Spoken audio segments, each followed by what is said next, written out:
தேனி மாவட்டத்தில் directorate of public health and preventive medicine கீழே பல்வேறு medical as well as paramedical பணியிடத்தை நிரப்புவதற்கான வேலைவாய்ப்பு அறிவிப்பை வெளியிட்டிருக்காங்க. டிஸ்ட்ரிக்ட் ஹெல்த் சொசைட்டி தேனி மாவட்டம்.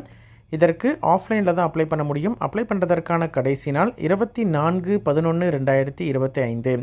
என்னென்ன பணியிடங்கள்னு பார்த்தீங்கன்னா, junior assistant, computer assistant, nursing therapist, therapeutic assistant, pharmacist, lab technician, multipurpose worker, கன்சல்டண்ட்டில் yoga, Siddha, Ayurveda, AYUSH medical officer, யோகாலையும் ஹோமியோபதியிலும் இருக்கிறாங்க. இதில் எல்லாத்திற்கும் எப்படி அப்ளை பண்ணுறது, யார் யாரெல்லாம் எலிஜிபிள், என்னென்ன குவாலிஃபிகேஷன் இருக்கக்கூடிய கேண்டிடேட்ஸ் அப்ளை பண்ணலாம், இதற்கான சேலரி என்ன, வேக்கன்சி எவ்வளவு, எந்தெந்த இடத்துல வேக்கன்சிஸ் இருக்குது, அப்ளிகேஷனில் என்னென்ன டீட்டெயில்ஸ்லாம் கேட்டிருக்கிறாங்க அப்படின்ற கம்ப்ளீட் டீட்டெயில் வீடியோ ரிலேட்டட் வீடியோவில் கொடுத்துருக்கேன்.